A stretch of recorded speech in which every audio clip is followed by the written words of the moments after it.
Hi, welcome back sa ating Anime Movie Recap Tagalog. Binubuksan ng batang lalaki ang kanyang mga mata at nakakita ng ilang kaakit-akit na mga katulong na masayang nagagalak na makita siya. Ang kanyang lubos na normal na unang tugon ay upang magbato ng isang fireball at sunugin ang lahat ng mga ito, ngunit bago niya ito magawa, napang maigsi at sandali pagka-distract na iyon ay nagpalihis sa kanyang layunin, kaya't hindi niya naabutan ng katulong at sa halip ay nakapagbutas siya ng pader ng kastilyo. Sa kabutihan, dahil sa katotohanang may fireworks show na nagaganap, ang kanyang pagpapalipad ay hindi nagdulot ng terror alert sa kaharian. Ang mga tao ay nagdiriwang sa pagkapanganak ng bagong Prinsipe Lloyd, samantalang sa loob ng kastilyo, ang mga katulong ay nagsisimulang isaalang-alang ang pagpapalit ng kanilang mga trabaho bago sila ay maging abo sa pamamagitan ng trigger-happy na sanggol na ito.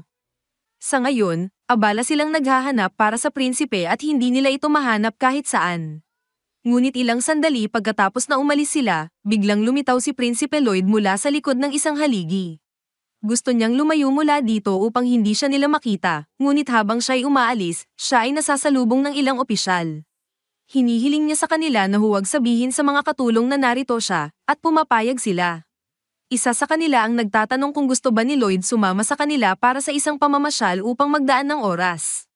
Sa kasamaang palad, abala siya ngayon kaya't binaliwala niya ang alok at tumakbo na lang palayo upang gawin ang kanyang sariling bagay. Nalulungkot ang opisyal na ito ay muling tinanggihan ni Lloyd, ngunit ang isa pang lalaki ay nagtatanong kung bakit ba niya inaalalayan na maging kaibigan ang bata gayong siya ay sobrang bata pa upang makipagkumpetensya sa trono. Bukod pa roon, siya lamang ang ikapitong prinsipe, kaya ang pagkakaibigan sa kanya ay hindi magiging may kapakinabangan sa politika. Sa ganitong sitwasyon, may isang bagay na sasabihin ng unang opisyal, ang bata ay maaaring pumatay sa isang kastilyo noong araw na siya ay isinilang, at hindi ko iisipin na kailangan niya ng isa pang dahilan upang manatiling magkaibigan kami. Bumalik tayo kay Lloyd, siya nga ay isang reinkarnasyon, bagaman sa kanyang nakaraang buhay ay isa lamang siyang karaniwang mangkukulam. Hindi niya alam kung bakit niya naaalala ang kanyang nakaraang buhay, kung bakit siya isinilang na prinsipe dito, o sino ang matalinong ideya na ito na magsuot siya ng kasuotang ito. Ang alam niya lamang ay dahil may kalayaan siyang gawin ito, mabubuhay siya sa parehong paraan na kung paano siya namuhay sa kanyang nakaraang buhay at gagugol ito sa pagsasaliksik ng lahat ng uri ng kahangahangang salamangka. Siya ay napahanga sa malawak na koleksyon ng aklat sa kastilyo at iniisip na ito ay mas mahusay pa kaysa sa kanyang na-access sa kanyang nakaraang buhay. Gayunpaman, bago niya magawang buksan ng isang aklat at simulan ng pagbasa, ito ay nabasag ng isang katulong. Sa labas, kailangan ngayon ni Lloyd na dumaan sa pagsasanay sa espada kasama si Silpha, at walang habas niyang ipinapakita ang pagiging malupit laban sa batang 8 taong gulang, ngunit patuloy pa rin siyang tumatayo sa kanyang pwesto. Hindi nakikita ni Lloyd ang dahilan kung bakit niya kailangang dumaan sa lahat ng pagsasanay na ito dahil masyado na siyang malayo sa pagkakataon na maging prinsipe, ngunit sinasabi ni Silpha na mayroon pang ibang bagay sa buhay kaysa sa pagpapahigpit ng kapangyarihan sa pamilya. Tanging angkop lamang na dahil siya ay isang kasapi ng pamilyang royal, siya ay dapat na edukadong sa lahat ng uri ng paksa. Siya ay pinagkatiwalaan sa kanyang edukasyon 3 taon na ang nakakaraan, kaya't seryoso niyang sasamantalahin ang kanyang trabaho at tiyakin na siya ay matututo. Hindi gusto ni Lloyd kung gaano katiyak na masipag si Silpha, ngunit alam niyang hindi siya papayagang mag-skip sa pagsasanay hanggang sa ipakita niya sa kanya ang ilang pagpapabuti. Gayunpaman, sa pagkakataong ito, kayang-kaya na ni Lloyd ang pagtugma sa mga galaw ni Silpha. Impressed si Silpha sa dami ng pagpapabuti na ipinapakita niya dahil nakikita niya na mas naging mahusay na siya, ngunit iniisip ni Lloyd sa kanyang sarili na sa katunayan, gumagamit siya ng isang bagay na tinatawag na uri ng kontrol na mahika upang eksakto na kopyahin ang mga galaw niya. Sa ibang salita, nagdudulot siya ng pandaraya sa kanyang pagsusulit sa espada. Gayunpaman, kahit nakopyahin niya ang mga galaw ni Silpha, siya pa rin lamang ay may katawan ng isang 8 taong gulang, kaya't mas malakas, mas matangkad, at mas malayo ang abot niya kaysa sa kanya. Kailangan niyang hanapin ang paraan upang mapunuan ang mga pagkakaiba dahil sila ay naglagay sa kanya sa isang malaking kahinaan, kaya't dumating siya sa isang kahangahangang solusyon, magdaraya siya pa ng higit pa. Gayunpaman, siya pa rin ay isang napakahusay na mandirigmang may espada, kaya't siya ay nakapaghadlang sa kanyang suntok sa kabila ng lahat. Hinaharap niya siya tungkol sa pandaraya na ginawa niya, at natatakot si Lloyd na nahuli siya.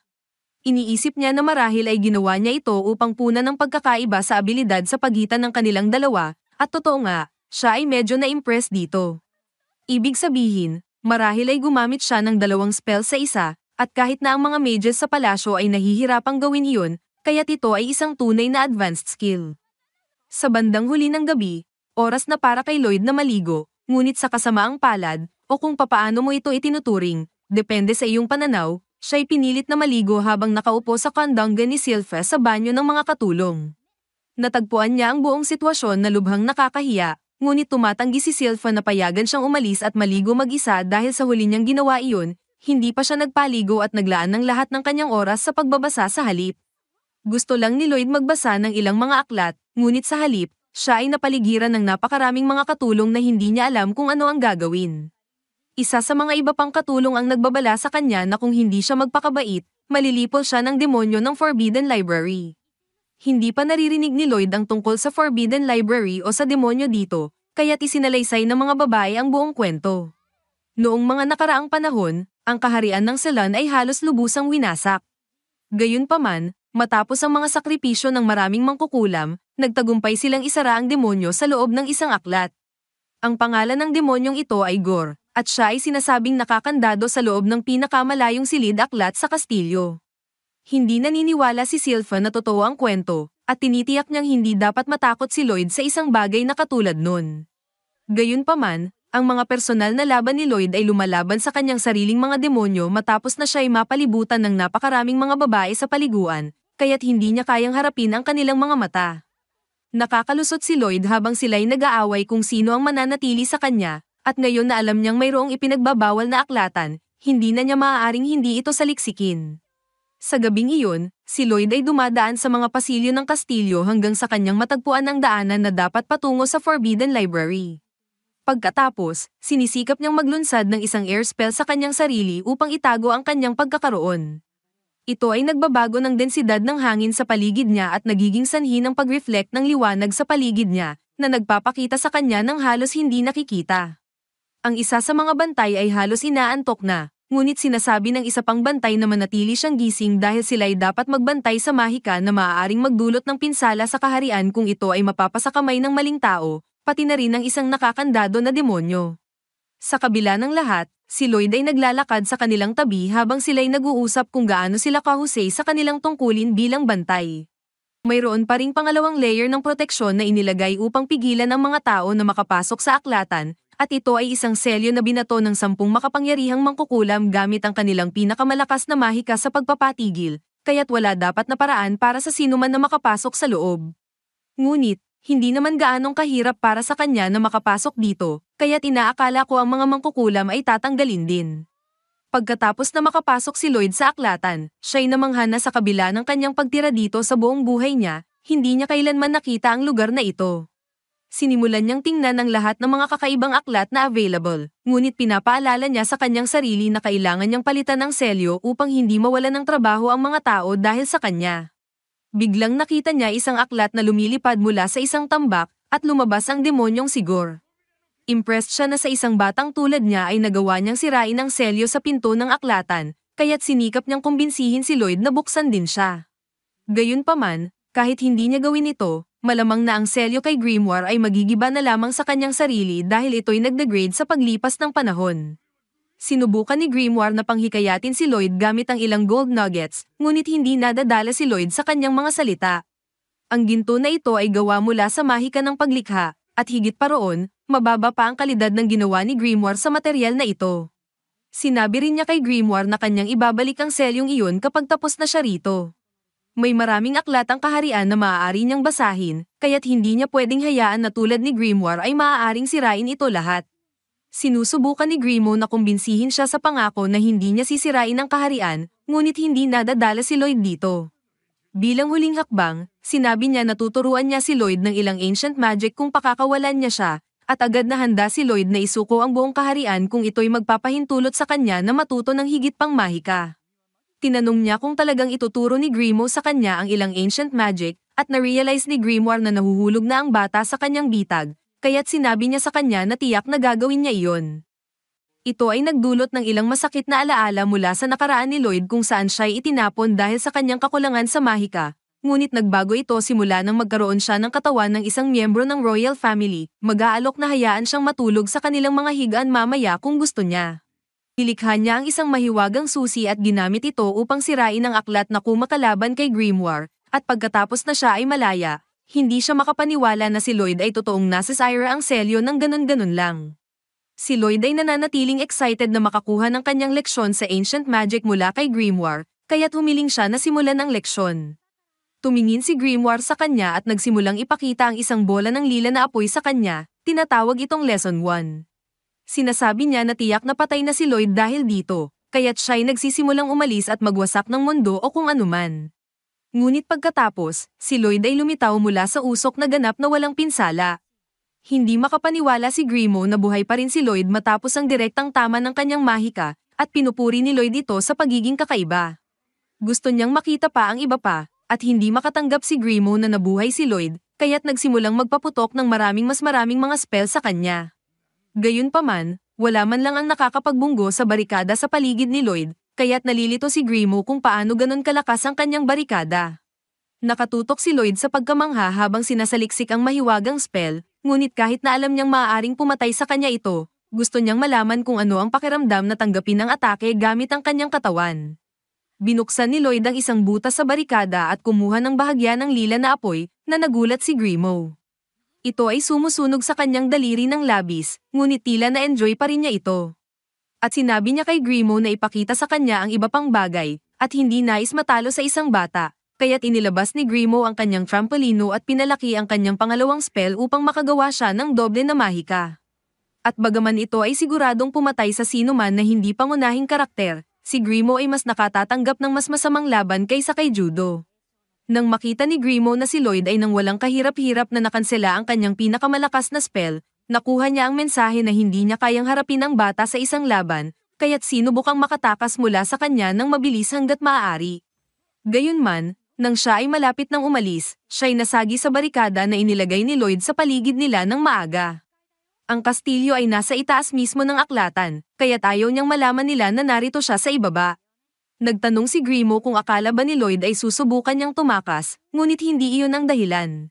Ngunit noong si Grimo ay malapit nang subukang gumawa ng isa pang mahikang spell, pinigilan siya ni Lloyd at sinabi na sapat na niya ang nakita mula dito. Ngayon, gusto niyang makita kung anong uri ng depensibong mahika ang magagamit ni Grimo, kaya ginamit niya ang isa sa kanyang sariling mga atake na mga spell. Maaari nating sabihin na hindi gaanong magugustuhan ni Grimo ito, at matapos ang pag-atake, nakikita natin siya na nakahiga sa sahig bilang isang talunang demon. Lumapit si Lloyd sa kanya at nagtanong kung bakit hindi niya ginamit ang isang barikada upang ipagtanggol ang sarili, ngunit wala nang magagawa si Grimo na makakapagligtas sa kanya mula sa atake na iyon. Pagkatapos, gumamit si Lloyd ng mahika upang ibalik ang kwarto sa normal, at lubos nang natalo si Grimo mula sa kanyang karanasan kay Lloyd. Sinasabi niya kay Lloyd na siya ay isang kahanga-hangang mahiko, ngunit sa palagay ni Lloyd, siya ang tunay na kahanga-hanga dahil sa natuklasan niyang ang mga demon ay hindi maaaring patayin ng mahika. Bagaman masakit pa rin ngunit interesado si Lloyd na malaman kung gaano katibay ang kayang pagtiisan ni Grimo dahil sa sabi-sabi immune ito sa pinsala ng mahika. Ngunit ayaw ni Grimo na pumayag doon, kaya nangakong magiging tapat siya kay Lloyd sa kondisyon na hindi siya isa sa ilalim sa pang-aabuso.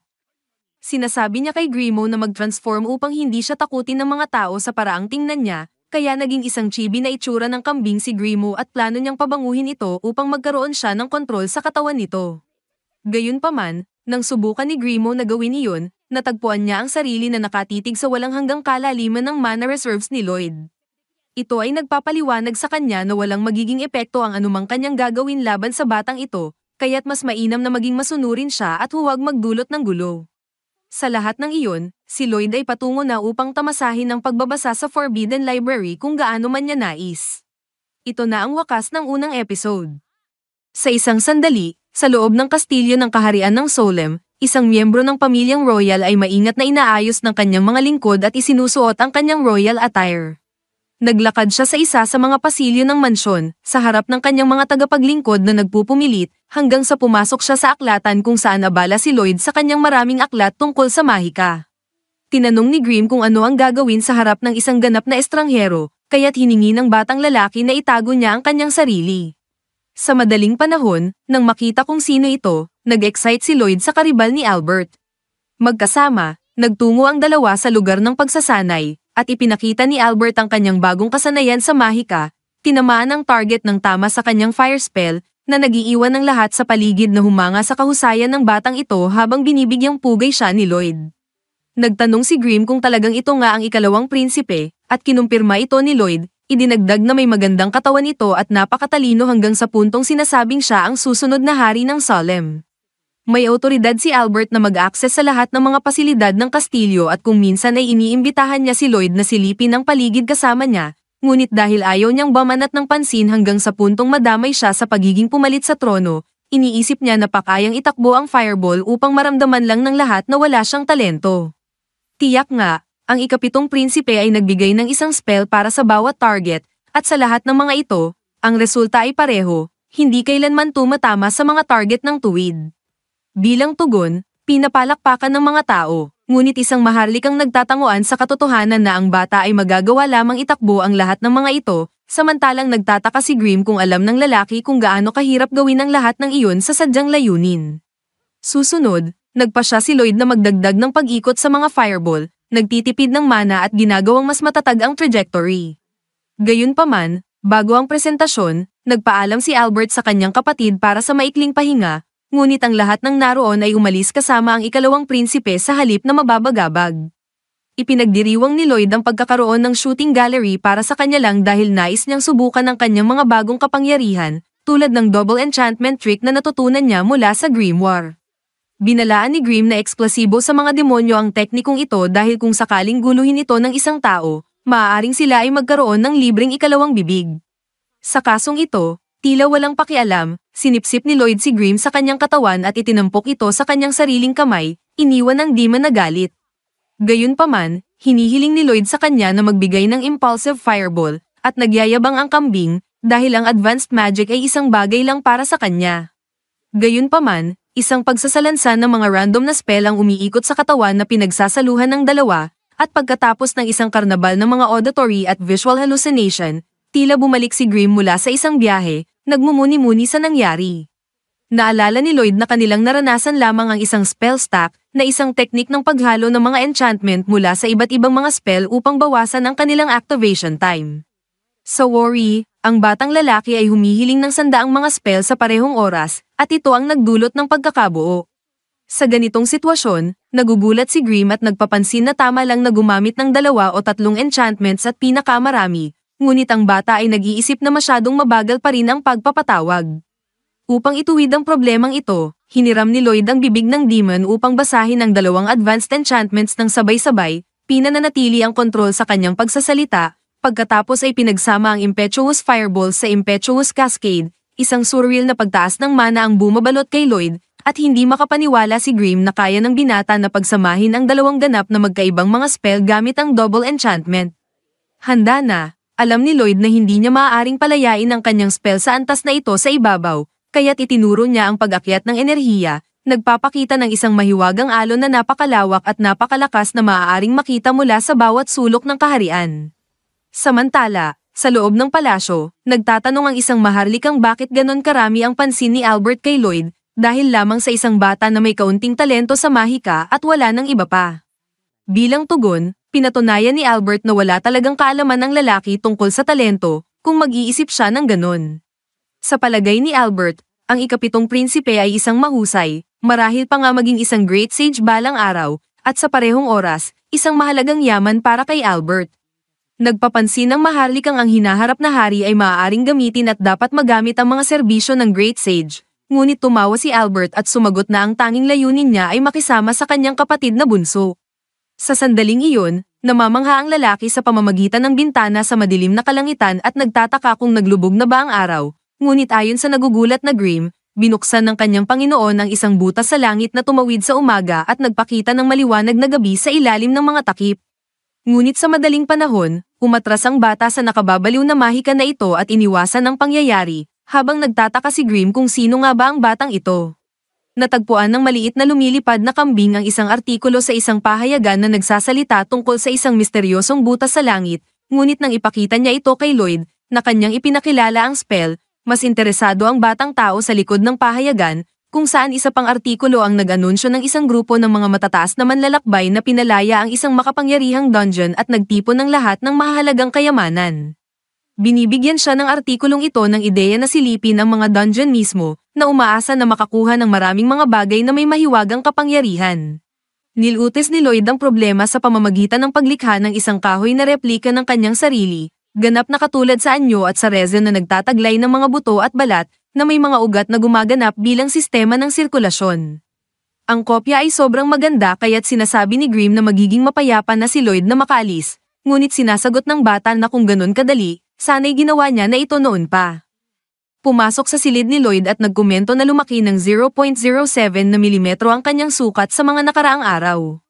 Dahil dito, nagdududa ang batang maaaring madaya niya ang babae na iyon ng isang laruan na tanging marunong lang sumayaw na parang tanga.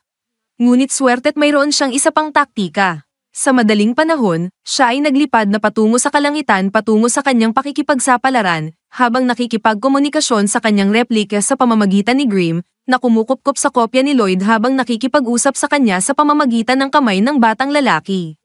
Ang mga katulong sa paligid ay napapansin ng kahoy na laruan at nagkukomento na ang prinsipe ay napakabanhin, at iyon ang pinakamakukulay na bagay sa mundo para sa kanila. Samantala, si Grimm ay sinusubukang panatilihin ang kanyang posture matapos ilagay ang kanyang isip sa replika at ang katawan sa kamay ni Lloyd. Pagkatapos ay hiniling ng Panginoon sa lingkod na maging maingat kay SIL at nagtungo sa paglalakbay, habang ginagamit ni Grimm ang pagkakataon ng kanyang Panginoon na wala sa kanyang peking katawan na may mana upang magdulot ng disordo sa sangkatauhan.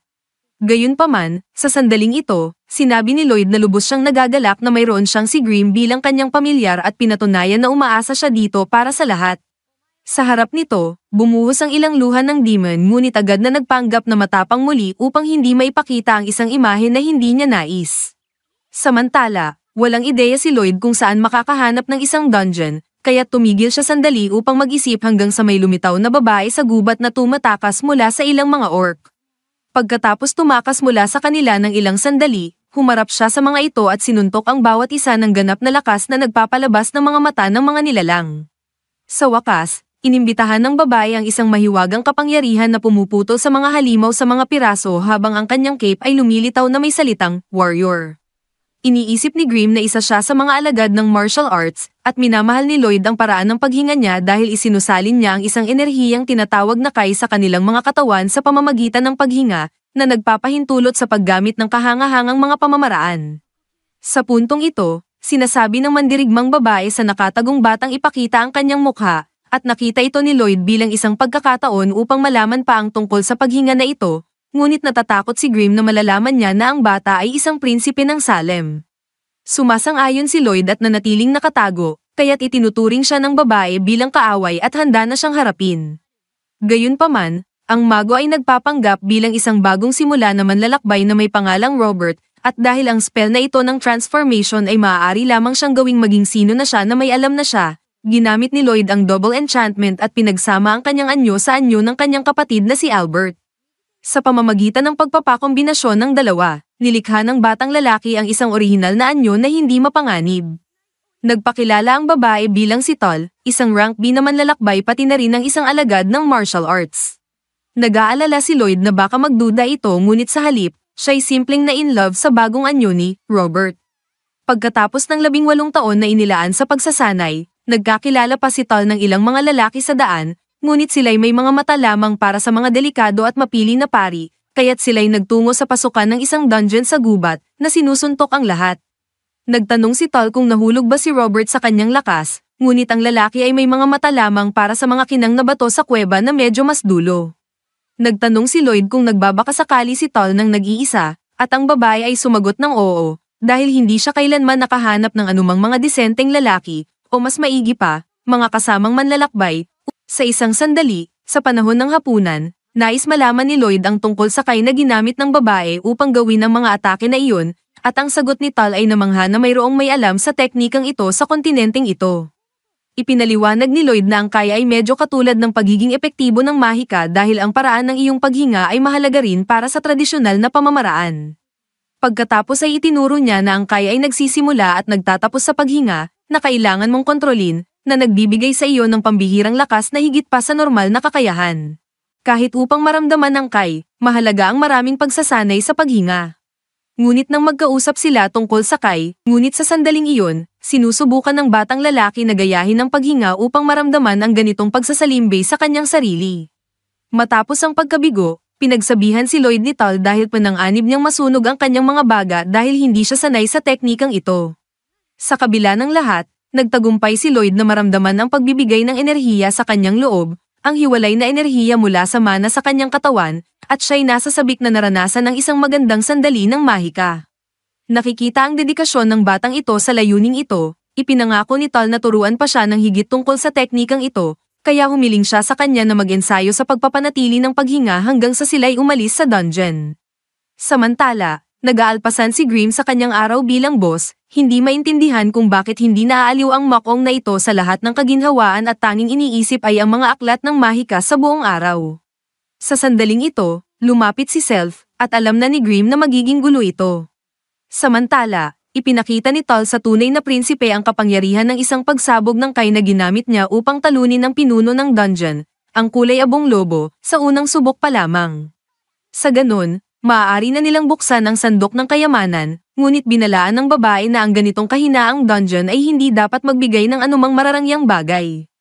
Nakita ang kanyang kasamahan na namamangha sa mekanika ng sandok, binibiro ni Tal na mas interesado siya sa sandok mismo kaysa sa nasa loob nito. Makalipas ang sandaling iyon, gayunpaman, ang kanyang minamahal na, Robert, ay may mga mata lamang para sa sandok ng kayamanan. Ngunit nang buksan niya ito, isang patibong ang naaktiba at halos pumutol sa dalawang manlalakbay sa dalawa. Pagkatapos nito, lumitaw ang isang lich mula sa ilalim ng sandok at lumutang sa harap ng dalawa. Sa kabila ng nakakatakot na anyo, tila walang kamalay-malay si Lloyd sa halimaw, nais niyang malaman kung ito ay isa pang pinuno ng dungeon na ito. Lloyd itinanong kung anong uri ng nilalang iyon, ngunit itinataboy niya ito at hinihingi sa batang lumabas. Naharap sa kanyang pag-aatubiling, pinilit siya ni Serena sa pamamagitan ng isang teknik upang maging mag-isa sa laban-laban sa makapangyarihang kaaway na ito. Sa sandaling iyon, sinaktan si Tao ng lich, at kahit na siya ay nagsisisi sa paraan niyang traitor kay Robert, ang mga saksak ng kaaway ay nagpapakita na mas mabuti pa kaysa mamatay ang bata roon.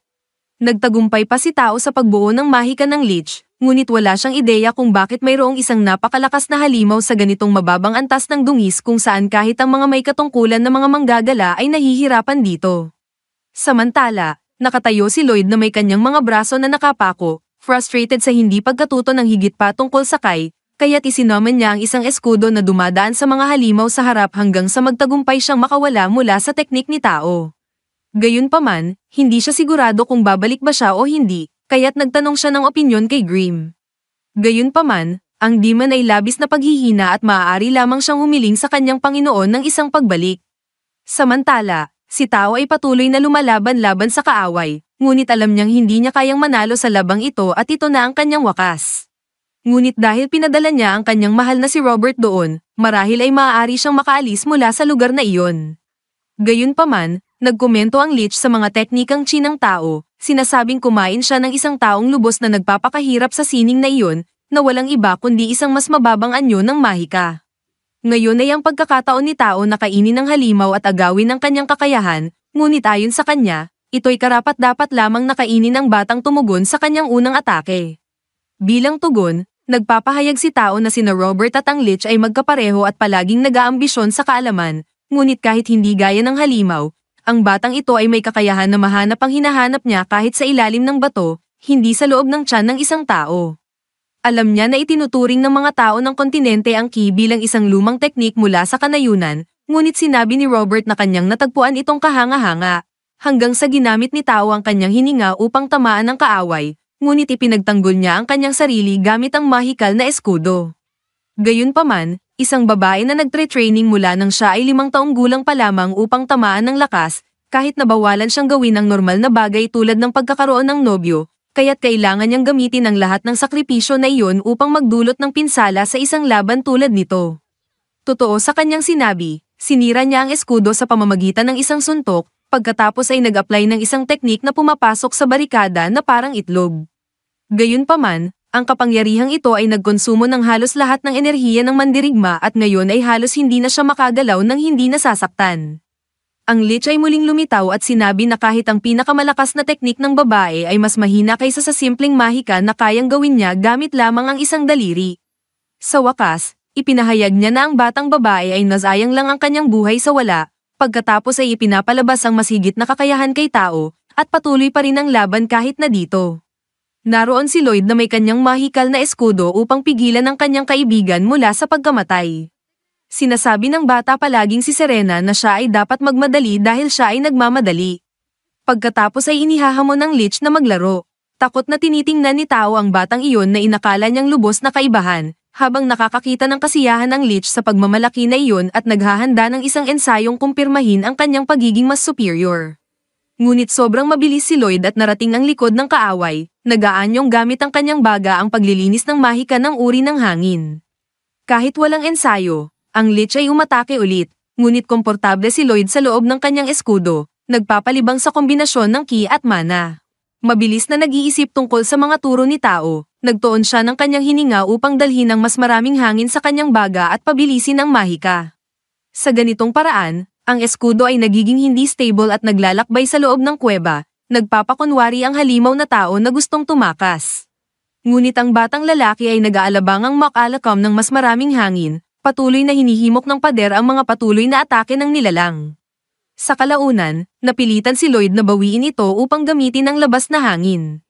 Sa pagkakakita sa exposed target, kumakanta ng tagumpay ang lich at pinalalabas ang pinakamataas na ensayo, ngunit nagsisimula ang tao na umiwas sa mga pagsalakay upang huminga ng mas maraming oxygen at pagtunguhan ang kahit na ilang ki hanggat maaari.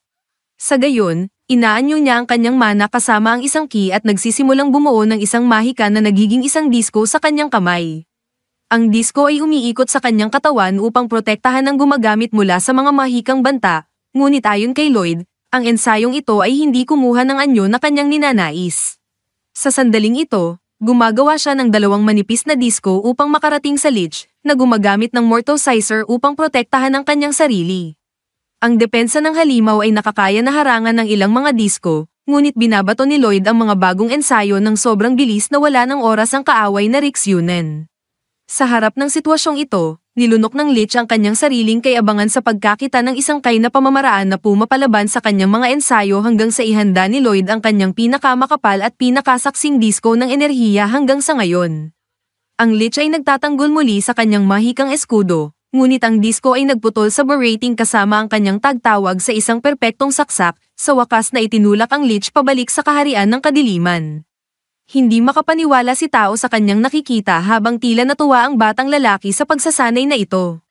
Pagkatapos, sa wakas, sila ay pumunta para sa mahusay na loot, ngunit nakita nilang ito ay puro sayang lang ang oras dahil mayroon lamang lumang kalaw-angin na kutsilyo sa loob ng kahon. Gayunpaman, napansin ni Lloyd na imbued ito ng mahika at humiling na panatilihin ang sandata hanggang ang kahon ay hinayla pababa sa lupa, na nagdulot ng pagguho ng kuweba. Sa gayon, natuklasan ni Lloyd na ang kayamanan ay angkor na nagpapanatili sa bawat dungeon at, sa pagsusuri sa mekanismo na nagpapakain sa lahat ng mga dungeon na ito, ni-excite ang bata habang ang kuweba ay bumabagsak, na ginagawang mas desperado si Tao. Sa wakas, kinuha niya ang kahon na matagal na niyang gusto, at pareho silang lumabas. Sa pag-alis, sinuri ni Lloyd na ang kahon ang responsable sa pagtitipon ng mga puwersa sa ilalim ng lupa upang bigyan muli ng buhay ang dungeon. Napaintriga, tinanong ni Tao kung gumamit ba talaga ang bata ng kay sa halip na mahika dahil kinamumuhihan ng lich ang pamamaraan, ngunit sa katunayan, iniisip lang ng bata na mas masaya ito. Sa sandaling iyon, naalala niya ang isang bagay at agad na lumipad pataas, ngunit bago siya umalis, ipinangako ni Tao na gagawin niya ang lahat upang matutunan ang huling pamamaraang ginamit ng bata, ang Keyblade. Sa wakas, sinabi ni Lloyd na kung mahika man o kay, ang mahalaga ay patuloy na magpapalago. Bago umalis, para kay Tao, talagang balak niyang magpatuloy sa pag-unlad, lalo na upang maging kaakit-akit kay Robert, at kaya nagulat siya nang maalala niya na hindi niya nakuha ang kanyang contact sa dulo ng pagbabalik trip. Nagdatingan si Lloyd ng desperado sa likod ni Grimm, at may 4 na tandang siyang nasa ulo na ibinigay ni Silpha sa kanya sa araw-araw na pagsasanay. Sa pagkakataong iyon, marami siyang kinikilabutan, na nag-iwan sa guro ng pag-aalinlangan sa kakaibang pag-uugali nito, kaya't napagpasyahan niyang maging mas mahigpit sa estudyante dahil biglang naging mahina ito. Pagkatapos nito, umiyak lamang si Grimm tulad ng isang bata habang naghihintay sa pagbabalik ng kanyang Panginoon. Pagkatapos, sa extra na animasayo ng episode, pinuno ni Lloyd ng lahat ng kanyang makakaya ang kanyang bag ng mahika, at nagtaka si Tao kung ano ang uri ng itim na butas ang nasa loob nito. Ngunit itinuro ni Lloyd na gumagamit siya ng mahika ng pangmalawakang pagsasabog upang malayang madagdagan ng espasyo ng anumang bag o sako. Sa natirang bagay sa kanyang kamay, tinanong ni Grimm kung bakit naglaan si Floyd ng lahat ng oras para dalhin ang isang lumang kutsilyo, ngunit hinihiling ng bata sa kanyang kaibigan na huwag itong itapon dahil ang isang lumang kutsilyo ang nagpapaganda ng mahika. Pagkatapos ilagay ang kagamitan sa mainit na tubig at iskrap ang ibabaw, lumabas ang mana essence, na nagkakalas ng isang catalyst na nagpapataas ng imbued magical formulas sa mga kahangahangang antas. Sa kaso ng taong ito, tila itong inimbakan ng kapangyarihang pampalakas. Pagkatapos, isinabog niya ang lahat ng essence sa isang lalagyan upang sirain ang formula ngunit ginamit niyang maingat upang hindi masayang ang material na ito dahil hindi ito madaling makikita sa bawat kanto. Kaya't ini-analyze ni Lloyd ang mana essence upang makagawa pa siya nito sa kanyang sarili at ginamit ang kakayahan sa paglilinis ng tubig upang ayusin ang mga dumi at hatiin ang mga pangunahing elemento na binubuo ng langis, pilak, at hematite. Nagkomento si Grimm na ang hematite ay gawa mula sa monster core powder, ngunit sa palagay ni Lloyd, maaari niyang magawa ng paraan gamit ang isang dungeon core. Ngayon, kulang na lamang siya ng langis, pilak, at maraming sandata, kaya ang playboy ay pumunta sa kanyang ama at humiling ng kontribusyon na iyon. Nagtanong ang matandang lalaki kung hindi ba mas maganda na ibigay ito sa ginto, ngunit talagang kailangan ni Lloyd ng pilak at nagagalak ang hari sa kakayahan ng kanyang anak. Kaya't mayroon ng material sa kamay, nagtipon ang tao at ang demonyo sa isang nakabukod at madilim na silid upang simulan ang kanilang gawain. Kinabukasan, unti-unti nang bumabalik sa normal ang mga bagay, at nakilala na muli ni Silpha ang kanyang alagad sa pakikidigma sa espada. Kapag gumagamit ng sprint, tumatakbo si Lloyd sa ilalim ng palda ng babae, ngunit mas mabilis siya kaysa doon at iniiwasan ng atake. Pagkatapos, nagtawag siya ng mahika na nakapupukaw sa tutor, ngunit ito ay naglingkod lamang bilang takip para kay Silpha na magtago at tapusin ang laban na may isa pang tagumpay sa kanyang panig. Pagkatapos ng pagsasanay, hindi naniniwala si Lloyd na patas na manalo ng langis dahil ang kasunduan ay makuha ang sustansya kung siya ay makahit sa guro kahit isang beses. Ngunit sa simpleng pag-amin na ang bata ay hindi na ang duwag na kahapon, kontento na si Silpha sa araw na ito. Habang nakatingin mula sa gilid, nagagalit si Grimm na hindi niya naibalik ang katulong, samantalang iniisip nito na si Lloyd ay maaaring maging pinuno ng mga kabalyero kapag siya ay lumaki dahil pinahusay niya ang parehong pakikidigma at mahika. Kaya't nagpaalam ang batang lalaki at bumalik na may dalang langis. Ngayon, ang mga sandata na lamang ang kulang upang makumpleto ang formula, kaya pumunta si Lloyd sa kanyang kapatid na si Albert upang ayusin ito. Akala ni Albert na hihingi ang bunso ng candy o Hot Wheels strap, ngunit masaya siyang makita ang pagmamahal ng bata sa mahika. Kaya tinanong niya ang kanyang mga gwardya kung sino ang gustong palakasin ang kanilang mga sandata sa pamamagitan ng kanyang nakababatang kapatid. Lahat ay nag-abot ng kanilang kagamitan upang ipakita ang kanilang pagkamatapat, ngunit ang mga sundalo ay umiiyak sa takot na mawala ang kanilang taybak sa isang 10 taong gulang na naglalaro ng mga ensayo. Sa pagitan ng mga ito, muli na namang binabantayan ni Grimm ang lahat mula sa likod. Binuksan ni Lloyd ang automatikong assistant sa kanyang kopya, habang pinahahalagahan ng demonyo ang grupo na lumikha ng pinakamalakas na sandata sa kaharian. Kaya't nanawagan si Lloyd sa pamamagitan ng pagguhit ng 3 layer ng ensayo sa isang solong taybak, bukod pa sa pag-a-apply ng pinalakas na elastisidad at ilang iba pang mga formula kung saan may kaunting puwang na natitira. Gayunman, hindi kayang tustusan ng selyo ang napakaraming mahika kaya't nasisira ang taybak. Kaya sinubukan ng batang mangkukulam na maging mas madali at itapon ang buong formula sa basurahan. Sa pagitan ng labanang ito ng mga taybak, si Lloyd ay gumastos ng isa't isa hanggang sa nakakamit niya ang 50 sa 120. Pagbalik kay Albert, pinagsisisihan niya ang pagsira ng 70, ngunit sa totoo lang, nakamit niya ang 80, tanging nasira niya ang 10 pa ng pagsisikap na ipasok ang napakaraming mahika sa mga ito. Sa pagsusuri sa mga armas, naalala ni Albert na ang rate ng tagumpay ng isang unang uri na manggagayak ay 10% lamang, kaya't hindi makapaniwala ang kanyang kapatid sa kanyang napakagandang trabaho. Bigla niyang napansin ang isang partikular na taybak sa gitna ng mga ito, habang ang kanyang mga sundalo ay plano na magkunwari na nag-improve ang kanilang mga taybak sa pamamagitan ng hindi paniniwala na gumana ang ensayo hanggang sa ang isa sa kanilang mga taybak ay bomb ilog ang lag-ari sa kalahati kapag ito ay isiniksik. Sa sandaling iyon, inilabas ni Albert ang kanyang kayamanan, at ang nagnanais na makita ang kanyang mga likha sa aksyon si Lloyd. Kaya tinawag ng pangalawang prinsipe ang pinakabata upang mangaso ng isang halimaw. Ang eksena ay biglang nagtapyas kay Lloyd at Albert na umaalis upang mangaso ng mga halimaw kasama ang ilan sa mga knights ni Albert, at nakikita natin na kasama rin nila si Silpha. Matapos ang ilang sandali, napapansin ni Lloyd na malapit na silang pumasok sa gubat. Kapag nasa loob na ng gubat, nagtataka siya kung nandoon ba ang halimaw sa mga kagubatan na ito. Sinabi ni Silpha sa kanya na hindi, at binanggit niya na nasa tabi ng lawa ang halimaw mas lalo pang sa ibaba ng kalsada. Sinabi niya na tila nakaabang si Lloyd dito, at nabanggit niya na siya rin, dahil hindi siya madalas lumabas ng kastilyo. Gusto rin niyang makita kung gaano kahusay gumagana ang kanyang mga ensaynadong sandata. Sinabi ni Albert kay Silpha na hindi niya pinapalabas si Lloyd sa kanyang paningin. Sinabi ni Silpha na nagpapasalamat siya na pinahintulutan siya ni Albert na sumama sa kanya, at sinabi ni Albert na ginawa niya ito dahil siya ang guru ni Lloyd at kanyang bodyguard. Sigurado siya na na-miss niya ito kung hindi niya ito ginawa. Sinabi ni Silpha na siya ang guru niya, kaya't dapat ay malinaw ito, at nagtataka si Albert kung wala bang espesyal na nararamdaman si Silpha para kay Lloyd. Pagkatapos, hinugot ni Silpha ang kanyang espada upang pilitin si Albert na umatras, at pagkatapos nito, naramdaman niya ang ilang mga halimaw sa lugar. Pagkatapos ay sila'y inatake ng ilang mga kobolds, at nagkunwaring natatakot si Lloyd. Sinabi ni Grimm na alam niyang nararamdaman ni Lloyd ang kanilang pagdating, at sinabi ni Lloyd na ito ay maliwanag. Binanggit niya na isa sa mga teknikang tinuro sa kanya ni Ta ay ang spectral detection at paggamit ng chi breathing.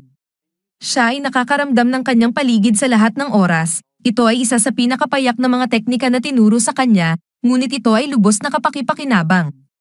Iniisip ni Grimm na ang pagiging nakakatakot ni Lloyd ay lumalaki sa bawat araw, at sa ngayon lagi niya itong ginagamit ang kanyang spectral detection at isang barikada sa anumang oras. Pagkatapos, lumalaban ang mga knights sa mga cobalt vaults, at nagtagumpay silang tumusok sa mga ito ng madali dahil sa mga ensaynadong sandata ni Lloyd. Nakakita si Lloyd na ang ensaynadong sandata ay matulis na kaya't natatakot ang mga knights dito, at tila ito ang kanilang unang pagkakataon na humawak ng espada. Sinabi ni Albert sa lahat na ito ang kapangyarihan ng kanyang kapatid, at pinuri niya si Lloyd sa magandang trabaho. Binanggit din ni Silpha na kamangha-mangha si Lloyd, at nakita natin na pinatay niya ang isang grupo ng mga kobolds. Iniisip ni Lloyd na hindi niya pinasamahan ng antik na sandata si Silpha. Sinubukan ng isa sa mga kobolds na atakihin si Lloyd, ngunit pinatay ito ni Ta, at binanggit niya na agad siyang tumakbo nang maramdaman niyang may nilalang. Nagtataka si Lloyd kung ano ang ginagawa ni Ta dito, at napansin niya na gumagamit si Lloyd ng chi breathing. Iniisip niya na marahil ay nararamdaman niya si Robert dito, at napansin niya na tila si Lloyd ay kamukha ni Robert. Pinatay din ni Silpha ang isa pang kobold sa likuran, at nagpasalamat siya sa tulong nito, ngunit hinihiling niya sa kanya na huwag masyadong malapit kay Lloyd. Sinabi ni Ta na hindi niya nilapitan si Lloyd, at binanggit niya na hindi niya kailangan ng tulong nito, naramdaman niya ang kobold sa likuran niya. Nagtatitigan ang dalawa, at pinigilan sila ni Albert sa kanilang pag-aaway. Inanyayahan niya si Ta na sumama sa kanila sa lawa, at ang eksena ay nagkat sa kanila na nagkakampo sa paligid ng lawa sa gabi. Binpasalamatan ni Albert si Ta, at ipinakilala niya ang kanyang sarili bilang pangalawang prinsipe ng kaharian ng Saloon. Nagulat si Ta na siya ay isang prinsipe, at humingi siya ng paumanhin kung siya ay naging bastos kanina. Napansin niya na tila siya ay kamukha ni Robert, ngunit hindi siya nagmumukhang kasing hot ng lalaking kanyang naramdaman kanina. Tinanong siya ni Albert kung siya ay kamukha ng isang taong kilala ni Ta, at binanggit ni Ta na mas kilala niya si Lloyd. Nakikita natin na si Lloyd ay nagtatago mula sa kanya, at iniisip niya na ang paggamit ng spectral detection ay nagkaroon ng maling resulta sa kanya, hindi niya inaasahan ang sobrang kahusayan ng sensitivity ni Ta. Binanggit ni Grimm na magiging kahinaan kung titigil siya ngayon. Nagpa siya si Lloyd na magtago sa kanyang tolda hanggang sa magpakita ang halimaw, at nang pumasok siya, napansin niya si Silpha na nagpapalit ng damit. Tinanong niya kung bakit siya nagpapalit sa kanyang tolda, at sinabi ni Silpha na dahil dito siya matutulog ngayong gabi. Sinabi niya na ang mga sundalo sa labas ay nasa ilalim ng utos ni Prinsipe Albert, at siya lamang ang nakatalaga sa pagprotekta kay Lloyd. Sinabi ni Lloyd na kaya niyang mag-isa, at sinubukan niyang umalis, ngunit hinawakan siya ni Silpha, at habang hinihila siya pababa, pumasok si Ta sa tolda. Nakakita nito ay nagbigay sa kanya ng maling ideya, at sinugod siya ni Silpha. Dalawa silang nagdala ng gulo sa labas, at nagsimula silang mag-away. Nakatakas si Lloyd mula sa kaguluhan at iniisip niya na ang lugar na ito ay magiging mas masikip kaysa sa kastilyo. Sinabi ni Albert kay Lloyd na tila siya'y isang lady killer at sinabi ni Lloyd na hindi siya iyon. Sinabi ni Albert na nagbago ng marami si Silva mula nang magsimula siyang alagaan at binanggit niya na tinitingnan si Lloyd ni Silva ng paraan ng isang babae sa isang lalaki. Binalaan niya si Lloyd na mag-ingat dahil ang mga relasyon sa mga babae ay maaaring nakakatakot sa mga oras. Samantalang nag-aaway, napansin ni Silva na ang mga sundalo ay nagmamasid sa kanyang katawan at binugbog niya ang mga ito. Pagkatapos makita ito, sumang-ayon si Lloyd kay Albert. Sinabi ni kay Silva na unang-una siyang naririto upang ayusin ang lumang dambana sa tuktok ng burol na iyon at binanggit ni Silva na dapat niyang madaliin at umalis sa kasong ito. Ngunit pinigilan siya ni Albert, binanggit niya na delikado para sa kanya na mag-isa at sinabi niya na ang kanyang kakayahan sa pag-sense ng panganib ay tunay na tulong sa kanila. Hinihiling niya sa kanya na manatili sa kanilang grupo hanggang sa umaga at doon nagpakita ang halimaw na kanilang hinahanap. Si Silva ang nagbantay kay Lloyd at ang mga knights ang lumalaban sa halimaw. Ang halimaw ay tinatawag na Beowulf at habang pinanonood ni Lloyd ang labanan, iniisip ni Grimm na ang dambana sa itaas ay tila pamilyar. Tinutulungan nita ang mga kabalyero sa pakikibaka sa halimaw at iniisip nila na ito ay matindi. Sumali rin si Albert sa laban at ginamit niya ang kanyang spellbound sword upang palakasin ang sumpa na kanyang isinasagawa. Pagkatapos ay inatake niya ang halimaw gamit ang kanyang fire spell at ito ay nagpatuyong sa halimaw ng husto. Pinupuri ng mga kabalyero si Albert matapos makita ito at sinabi ni Albert sa kanila na hindi siya ganito kamalakas sa karaniwan. Ito ay dahil sa ensaynadong ipinahid ni Lloyd sa kanyang tibak. Natutuwa si Lloyd na gumana ang ensaynadong ito at sinabi ni Grimm kay Lloyd na dapat nilang kalimutan ang tungkol dito dahil naalala lamang niya na may isang demon na nakakulong sa loob ng dambana sa tuktok ng bundok na iyon. Ang halimaw na sinugatan ni Albert ay bumangon muli at ilang halimaw pa ang pumalibot sa grupo ni Lloyd. Isang demon ang lumabas mula sa bibig ng sugatang Beowulf at ipinakilala niya ang kanyang sarili bilang si Pizzo. Binanggit niya na gagantihan niya sila sa pagkasugat sa kanyang alipin at isang grupo ng mga halimaw ang sumalakay sa kanila. Nilalaban ni Albert ang isa sa mga halimaw, ngunit ang mga ito ay gumagaling agad kapag sila ay inatake. Iniisip ni na ito ay talagang masama at sinabi niya na ang mga bagay na ito ay lubos na iba sa mga Beowulfs na kanyang na-encounter dati. Napapansin nila na ang ilan sa mga Beowulfs ay galing sa mga mongrel breed at iniisip nila na ang demon ay dapat ang may kinalaman sa lahat ng ito. Tanong ni Lloyd kay Grimm kung si Pizzo ba ay ang demon na nakakulong sa loob ng dambana at nagtataka siya kung kilala ba ito ni Grimm dahil pareho silang mga demon. Sinabi ni Grimm na hindi niya ito kilala, ngunit alam niya na si Pizzo ay nagpapalit ng kanyang mana upang kontrolin ang mga halimaw. Ipinaliwanag niya na gumagamit siya ng mga string ng mana upang kontrolin ang mga halimaw na parang mga manika. Ang transmuted mana ay nagpapalabas sa mga halimaw na iniisip nila na si Pizzo ang kanilang pinuno. At ito ang dahilan kung bakit sila'y nakikinig sa kanya. Kayang-kaya rin niyang magbigay ng mana sa mga halimaw sa pamamagitan ng mga string, at ito ang tumutulong sa mga halimaw na mag-regenerate ng mabilis. Sinabi niya na hindi ito matatapos hanggang sa bumagsak si Pizzo, at tinanong ni Lloyd si Grimm na turuan siya ng transmutation. Sinabi ni Grimm na hindi ito ang tamang panahon para dito sapagkat ang iba ay nakikipaglaban para sa kanilang buhay, at sinabihan siya ni Lloyd na gawin pa rin ito.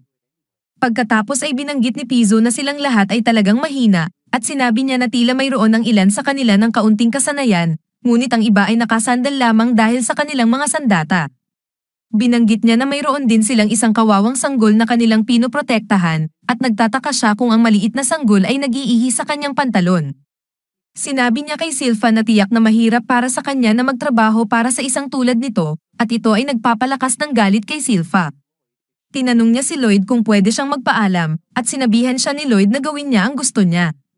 Pagkatapos ay sinabi ni Pizzo kay Silva na dapat niyang iwanan ang sanggol na iyon at magtrabaho para sa kanya at sinabi ni Silva na dapat siyang tumahimik. Binanggit niya na ang baho niya ay sobrang nakakasuklam na tila ang kanyang ilong ay parang mahuhulog na at sinabihan niya siyang huwag na siyang magsalita pa dahil ang hininga niya ay nagpapadumi sa hangin na hinihinga ni Lloyd. Sinabi niya na papatayin niya siya para sa kanyang kasalanan, at nagtaka si Pizzo kung paano niya ito gagawin dahil ang Beowulf na kanilang pinatay kanina ay gumaling na, at ang iba ay patuloy ding gagaling hanggang sa ilabas niya ang kanyang mana sa kanila. Sinabi niya na huwag siyang asahan na maubusan ng mana dahil ang mga demonyo ay walang kakulangan nito, at sinabihan siya na ang pagtitigas sa takot ay hindi makakatulong sa kanya. Natuklasan natin na si Silpha ay hindi natatakot, hindi lang niya kayang tiisin ang amoy ng demonyo, at pagkatapos ay sinugod siya ng demonyo, ngunit nakayang putulin ni Silpha ang 4 na paa ng Beowulf. Binanggit niya na hindi kayang makasabay si Piso sa kanya sa ganitong paraan, at nagpagaling si Piso sa kanyang Beowulf. Samantala, napansin ni na Albert at ng iba na ang iba pang mga Beowulf ay tumigil na sa paggalaw, at sila ay bumabalik na sa kanilang katawan ng mas mabagal ngayon. Iniisip ni Albert na ito ay marahil dahil ang demonyo ay nakatuon ng kanyang kapangyarihan upang gumaling ang kanyang sariling Beowulf, at sinabi niya na may pagkakataon sila sa tagumpay kapag ang Beowulf na iyon ay sugatan. Makikita natin na si Grimm ay patuloy na nagtuturo kay Lloyd kung paano baguhin ang kanyang mana, at binanggit niya na ito ay sensitibong gawain. Sinabi niya na marahil ay may kakayahan si Piso dito sapagkat kanyang inayos ang kanyang mana sa isang kalikasan na angkop sa mga halimaw, at ito ay tumutulong sa kanya na mapanatili ang kontrol sa kanila. Sinabi niya na ito ay hindi madaling gawin, at dapat magsimula si Lloyd sa pagbibigay ng kulay sa kanyang mana at pagpapanday nito kung paano niya nais, ngunit napansin niya na si Lloyd ay lubos nang nagpamahala sa pagbibigay ng hugis at kulay sa kanyang mana, at pati na rin ang pagdagdag niya ng amoy dito. Nagulat si Grimm na makita kung gaano kabilis nakuha ni Lloyd ang konsepto, at samantala, si Silpha ay pinahihirapan si Piso ng dali. Pagkatapos ay humiram siya ng isang ensaynadong tibak mula sa isa sa mga kabalyero, at nagtataka si Piso kung paano ito naging malakas na katulong. Iniisip niya na isang simpleng yaya lamang ay hindi dapat magkaroon ng ganitong kapangyarihan, at sinusubukan niyang pag-alitan siya sa pamamagitan ng paninira tungkol kay Lloyd. Pumapalibot siya at umaalog sa paligid ni Silpha habang siya'y nagsasalita, at nakikita natin na si Silpha ay labis na galit pagkatapos makinig sa lahat ng ito. Pagkatapos ay sinugod siya ni Piso, at iniisip niya na nagtagumpay siya, ngunit putulin niya ang Beowulf mula sa loob ng bibig nito. Ginamit niya ang kanyang mga dual blade arts upang alisin ang demon mula sa Beowulf, at lahat ay nagulat na makita ang tunay na lakas ni Silpha. Binanggit niya na hindi niya papayagan na hawakan ng kagaya niya ang kanyang Panginoon, at inilagay niya si Piso sa isang sulok.